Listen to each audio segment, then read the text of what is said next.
Very good afternoon to all of you, the dignitary in the dais and off the dais. My job has been made easier by my friend Mishaji, who has really given an elaborate presentation to understand the oil sector very nicely. So my job becomes slightly easier. So I'll be speaking mostly in the current energy scenario on micropaleontology as one of the key drivers in hydrocarbon exploration. So let us see what are the global scenario, what are the key drivers, what are the options available in future. So we know that world population at the present from 7.7 billions, it will be 9.5 billion by 2045. And accordingly, the requirement of fossil fuel share is also increasing. But one thing is there that fossil fuel share in overall energy basket is likely to decrease from 86% to 54% by 2050. Now, energy efficiency will be really the key driver with a lot of impact in limiting, offsetting demand with the growing population and economy, so on, by 2032. And prime consumers, importers like US, Western Europe, India and China, they will not be unified. We have seen this thing recently after the war, Ukraine and Russia war. So this will help the key sellers to always manipulate price. Then the role of oil as transportation fuel, this will slowly fade away. We all know that EVs are coming, hydrogen is coming. Hydrogen means I am talking of green hydrogen. And then the green technologies are believed, I think, expected to cross by 63% by 2035, but India is slightly so we expect to be around 50% in this next phase. So the solar, wind and geothermal, they are expected to contribute 12, 11 and 3.5% respectively by 2050.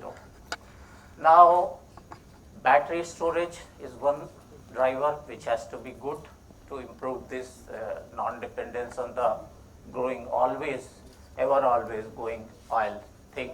And world has about 1734 billion barrels of oil, 199 TCM, trillion cubic meters of gas, and 1070 BT of coal reserves. As Dr. Mishra also, he told that we have three major fuels available, conventional fuels, coal, oil and gas. So we have to focus on that. Now this crude oil to chemicals, this is some sort of a sunrise area. What will happen when the EVs and all types of green technologies come in? So we are also trying to increase production.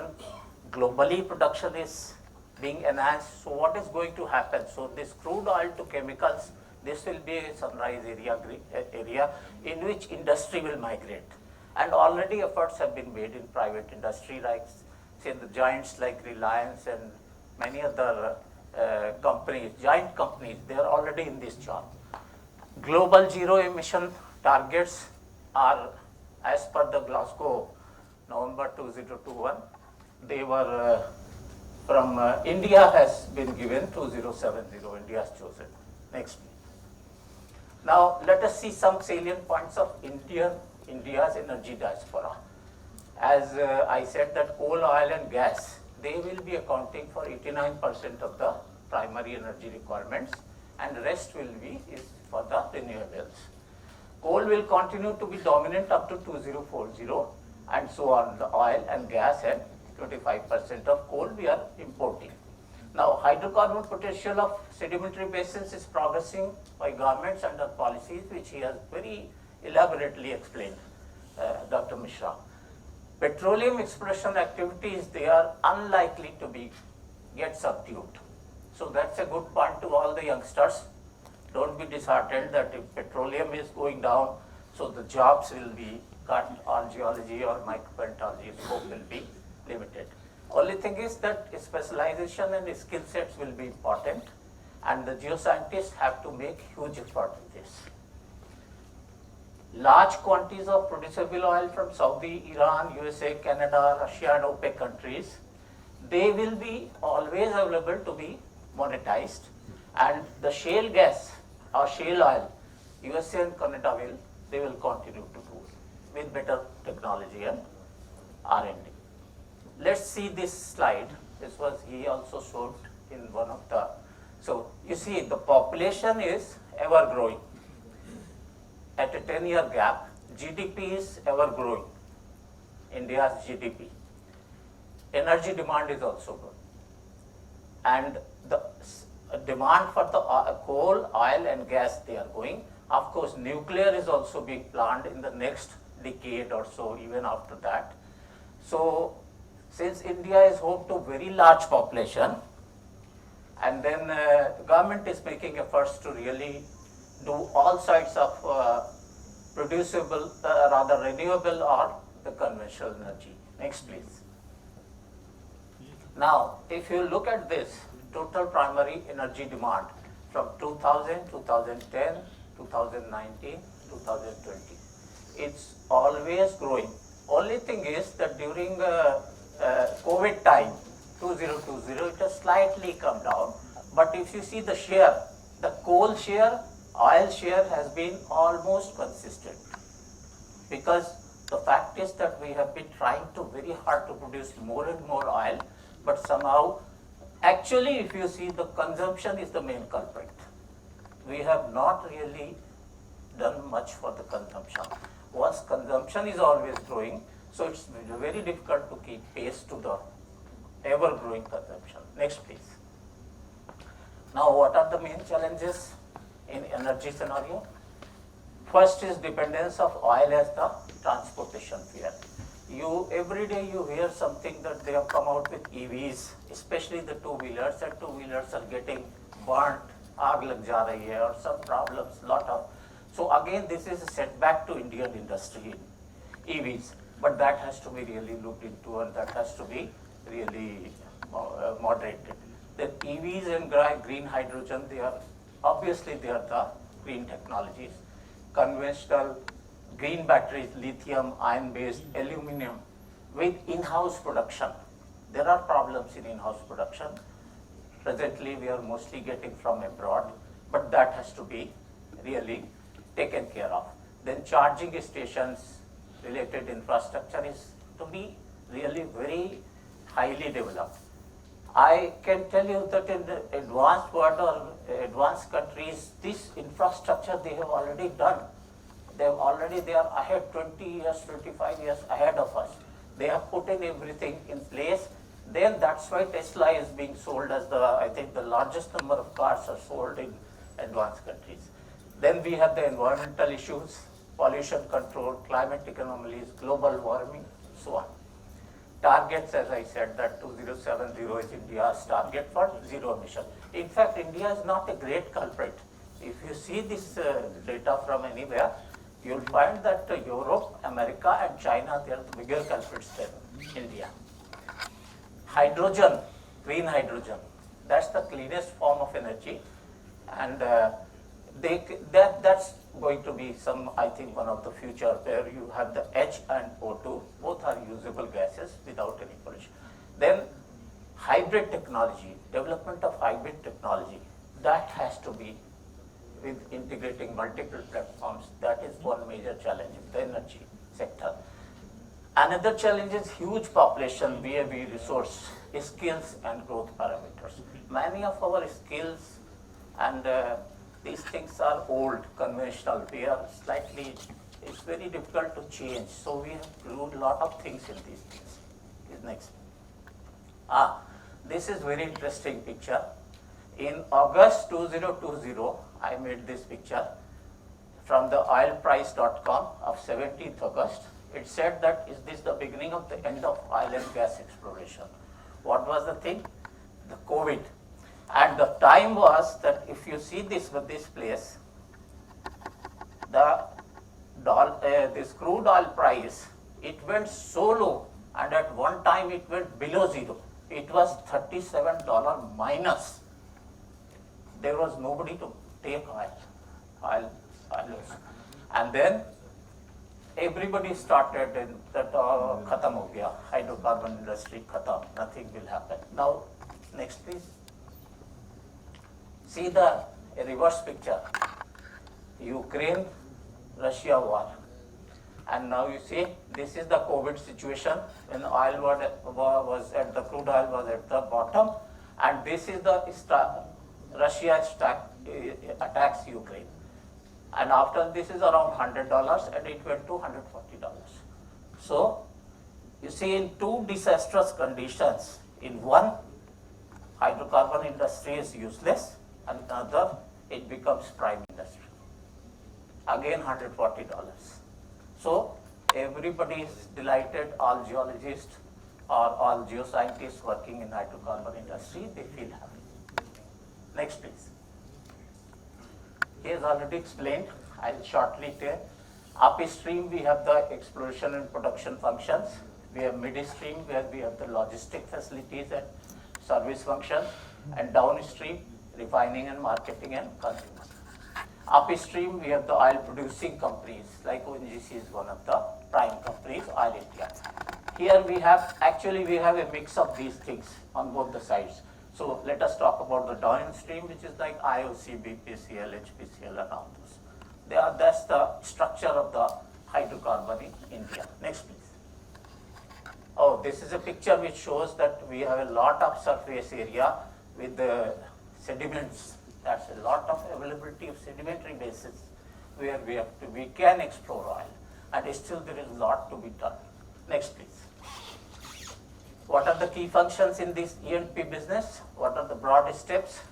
Regional geological reconnaissance, geomorphic features, detailed geological surface and surface mapping, geophysical API, geochemical analysis, integrated interpretation, exploratory development drilling, then field assessment and development, and finally production, refining and marketing.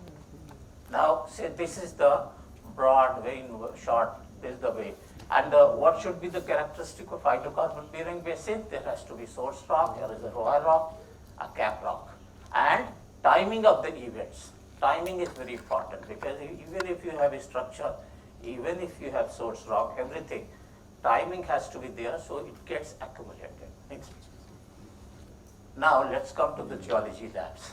We have major geology labs: sedimentology, remote sensing, geochronology and biostratigraphy. I have combined paleontology and paleontology and biostratigraphy. We'll be focusing more on this thing. Next please. How micropaleontology helps as key driver in hydrocarbon exploration. Next. So, okay, we can skip this. Everybody knows here what are fossils, what are index fossils. Next. Micropaleontology also. In hydrocarbon exploration, biostratigraphy is concerned with the organization of strata and unit-based fossil record, and modern biochronostratigraphy is actually the integration of all types of these sister branches: magnetostratigraphy, biochronostratigraphy, sequence stratigraphy, and dating by chronometry. Its advantageous is that low cost discipline. It's a very low cost discipline, and age up to few thousands of years can be known in a sedimentary basin. Next please. So what are the expertise required here? Planktic foraminifera, nanofossils, larger benthic foraminifera, smaller benthics, and then Ostracoda radiolaria, Palinoflora groups, many things, a lot of things. With palynology, we can also know the source rock and thermal maturation, all sorts of climatic and environmental studies, and some of the equipment and common equipment and facilities. It's actually not so technologically intensive that you require really millions of rupees to set up a biostratigraphy lab. Next please. Okay, some fossil groups shown here in pictures. Next. Yeah, you skip this one. Next also you skip this one. As everybody knows. Skip please. Skip please. Yes. This, with the Ostracoda and such groups, what is happening that we can really divide our very shallow formations, freshwater formations, and this in a very shallow setting, this can be used as one of the, I think, tool for shallow gas exploration, which is generally done up to 500 meters from the surface. Next please. Palaeonoflora. This is another very important group where we have the spore pollen, dinoflagellates, acritarchs, diatoms, silcoflagellates, nanofossils, algae, chitin, fungi, and organic matter. So all these groups, what we require is actually a very high level of specialization and very high level of skill development in these things. Next, please. Okay, what are these are the key parameters which we utilize in the biostratigraphy. Most important are the FAD and LAD and these biozones. Next, please. It's nice to really identify subverticals in each of the factors. And when I was in KDM IP, so we tried to identify some subverticals within the biostratigraphy, and then we devised a workflow that if you go by this workflow, you are really going to actual result which is useful to the industry. Next, please. This is some of the deliverables which have been shown here. Dating, paleobathymetry, age and environment of fluvial and near coastal deposits, then precise deep water dating by nanofossils, and so on, with acritarch, dinoflagellate, osteropoda, and all sorts of. These demarcation of hiatus and unconformities and paleogeography and paleoenvironment at local, regional, and basinal level, this also we have been doing in ONGC. Okay, next please. So what is the key support? Determination of geological ages, biochronostratigraphic correlation, hiatus unconformity recognition. They are very important because these sticks can act as rather a cap also, seal also, or they help in sequence stratigraphic demarcation also. Then depositional environment is very important because this helps you in giving input to the sequence stratigraphy. Paleobathymetry, knowing paleobathymetry is very important, and these mostly foraminifera is being used here. Then paleogeography at local, regional scale, and sequence stratigraphy in basin modeling. They are a part of everyday life in an oil company, in oil industry. Next, please. Okay, this is some of the examples which we have such type of jobs which we have done. Next, please. I think just show them. Yeah, this is the integration of shallow benthic zones by larger foraminifera to the wireline logs. With the wireline logs, we were able to correlate them at a very, I think, small final layers, and this was the job which was done in Assam. And then it was used to actually correlate and date some of the pays or a set of pays. Yes, this one is a integration of multi-microfossil biozones at a basinal scale. This was done at Mahanadi Basin. So such type of works are required in industry.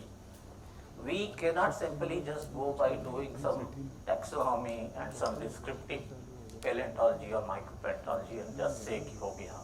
Nothing. Next, please. This is some time duration. You can see that with foraminifera you can come to 1 or 2 or 3.5 million years time duration you can achieve. So very fine level time duration. This, why I am showing it, because this will match to the pay level, even the pay level dating. Next, please.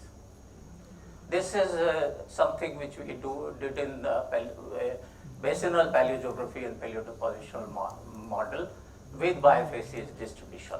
So this can all be done integrating hundreds of wells of data, hundreds, not only 1 or 2. Next, please. These are some examples which I am showing. Next, please. For the environment, this is with paleofacies modeling, paleoenvironmental modeling, source rock modeling, mostly by the paleonoflora data. This is an example from the Bombay offshore area. I have just removed the place. Next, please. Another example where we can really integrate all the micropaleontological data, either from the palynology or from the paleontology or micropaleontology, and put that everything to the use of the industry. Particularly floral ecological complexes for paleoenvironment determinations at a very fine level. Here, relative sea level changes, demarcation, and then these can be mapped and these can be correlated to the global or other regional sea level changes. Next, please. This is another example where different types of environments can be marked and they can be depicted. And this, what will happen? Fluvial, naturally, it will have the better of the reservoir rock. Marine, it will give you better of the source rock. So like that, we can analyze that within the well, these are the areas where we are expecting a better source rock, better reservoir rock, or maybe better sea. Next, please. Yes, Keller and teams with ONGC, they did a lot of work on the KT boundary or KPG boundary. And some of these works are, I'm showing. Next, please. Next one. These are of very great use for the academia as well as to the industry. Next, please. This is also, say, the work on the climatic changes as well as thermal maxima, funnel turnover, CO2. Mostly such type of works are being done with the help of academics, because academics can really spare time and they have that much of, some of them have real good expertise, so they can, when combined with the industry, they can do such type of works and then benefit both the academia as well as industry. Next, please. Yes, this is I think this was the last project which I did in ONGC. This was hiatus mapping at the middle and late sea level in Mumbai offshore. This is a regional level work where you see, you can see in the sections also the biggest hiatus and on the spatial middle late sea hiatus all across the Bombay offshore. So such data, once you produce, they are being utilized by the interpreters. Interpreters means the seismic and other interpreters, and they really make use of such data for their final either play identification or new fields identification. Dr. Shukla, 20 minutes are over. This is one sunrise area, production by stratigraphy, which should be given now importance. Because say biosteering in reservoir exploitation and production. Traditional biosteering, we know that how on the well side somebody sits, a micropalaeontologist sits, decides what is what, and quickly guides the driller that you drill like this, you stop, or you drill, your drill is going down, so you come up like that. So those type of production by stratigraphy, this is also a sunrise area which is coming up. And not only for conventional, it is also coming up in a very good way to unconventional. Next, please. Micropalaeontology or paleontology, to survive, they have to really look for new type of, make themselves important and look for. So some of these things, other commercial applications are put. I'll not go into details. Next, please. Yes, world over they are doing Gil Machado chrono surveys in the US. They are also conducting biostratigraphy applied to courses, such courses 5 days, 7 days.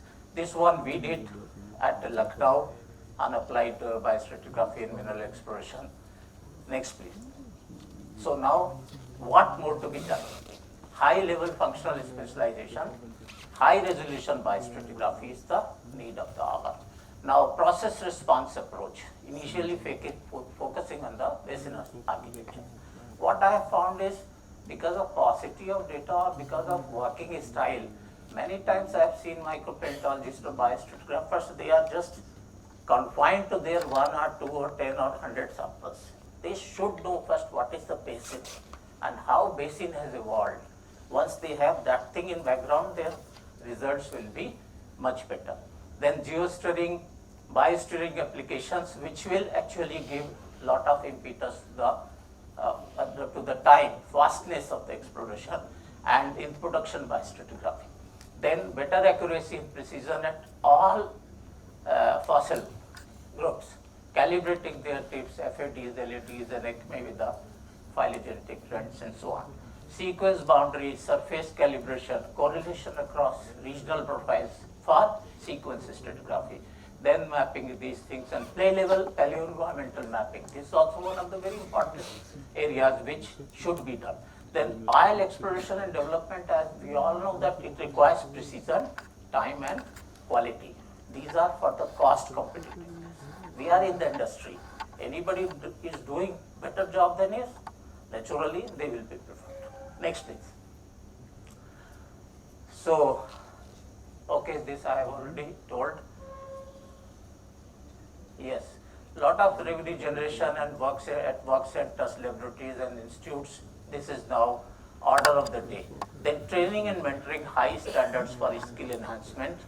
Then domain specific research and expertise on the real time basis. That is to solve the innovative solutions to exploration problems. This is required. Data mining, repository and database development. And one very good thing is that micropalaeontology being very economical and precise function, as he also said, Dr. Mishra also said, it will remain as one of the key drivers in hydrocarbon exploration, at least for next 50 years. Next please. Okay, this is disclaimer, a lot of data I have shown, taken from many sources. Next please. Yes. This one I liked it because I just saw that this lady, she is Gondola Wash. She said that train PhD students to be thinkers, not just specialists. What is happening? We are just churning out PhDs. Really, a paradigm shift has to come. They have to be thinkers. First step is being a specialist. Second step is thinker. Think beyond the, out of the box. Only then you can really survive in the ever-changing competitive environment. And this one is just like the art of knowing is knowing what to ignore. This person, very short-sighted, he sees this grill only, he paints grill. This person is a visionary. He doesn't bother for the grill. He sees the green outside. Thank you very much. Thank you, Dr. Shukla. So, any short questions? Yes. Dr. Shukla, Ji, I want your given now importance. Because say biosteering in reservoir exploitation and production. Traditional biosteering we know that how on the well side somebody sits, a micropalaeontologist sits, decides what is what and quickly guides the driller that you drill like this, you stop, or you drill, your drill is going down, so you come up like that. So those type of production by stratigraphy, this is also a sunrise area which is coming up. And not only for conventional, it is also coming up in a very good way to unconventional. Next please. Micropalaeontology or paleontology, to survive, they have to really look for new type of, make themselves important and look for. So some of these things, other commercial applications I have put. I will not go into details. Next please. Yes, world over they are doing Gil Machado chrono surveys in the US. They are also conducting biostratigraphy applied to courses, such courses 5 days, 7 days. This one we did at Lucknow, unapplied biostratigraphy in mineral exploration. Next please.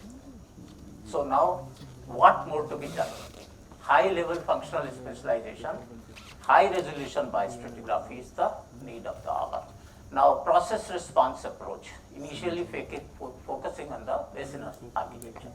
What I have found is because of paucity of data or because of working style, many times I have seen micropalaeontologists or biostratigraphers, they are just confined to their 1 or 2 or 10 or 100 samples. They should know first what is the basin and how basin has evolved. Once they have that thing in background, their results will be much better. Then geosteering, biosteering applications, which will actually give lot of impetus to the time, fastness of the exploration and in production biostratigraphy. Then better accuracy and precision at all fossil groups, calibrating their tips, FADs, LADs, and maybe the phylogenetic trends and so on. Sequence boundaries, surface calibration, correlation across regional profiles for sequence stratigraphy. then mapping these things, and play level paleoenvironmental mapping. This is also one of the very important areas which should be done. Then oil exploration and development, as we all know that it requires precision, time and quality. These are for the cost competitiveness. We are in the industry.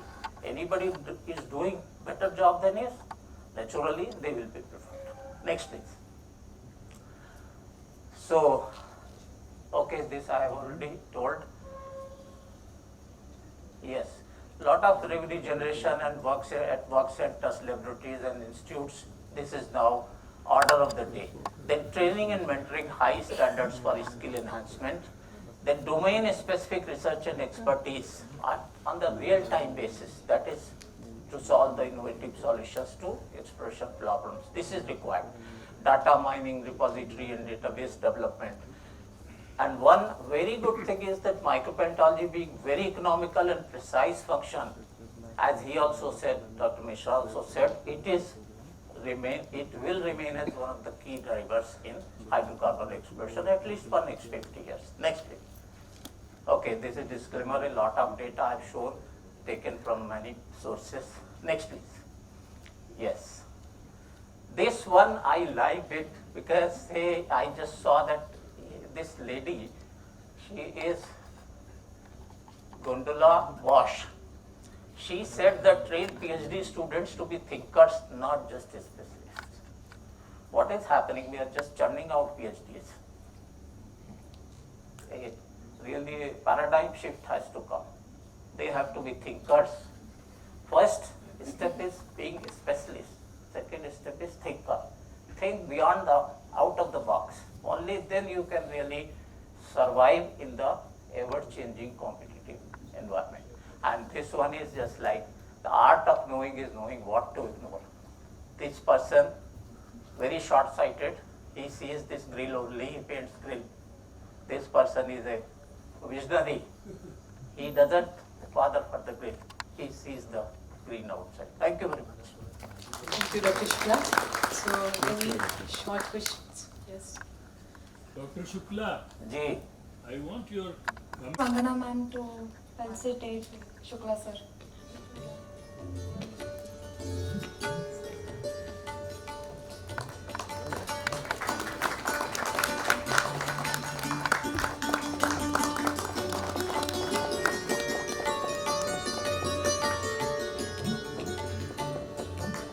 Thank you so much ma'am, thank you so much sir.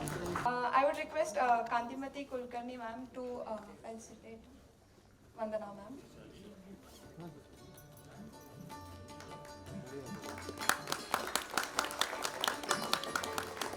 Thank you ma'am.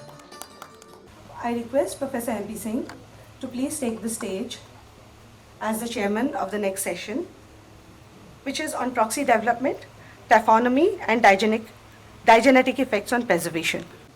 Good afternoon, everybody. I think after lunch, now we can start the next session. So the first speaker is a keynote speaker, Dr. Vandana Prasad. She will be speaking on the role of plate tectonics and global climate in the diversification of tropical angiosperm, evidence from the fossil record. May I request Dr. Prasad to please come and make a presentation.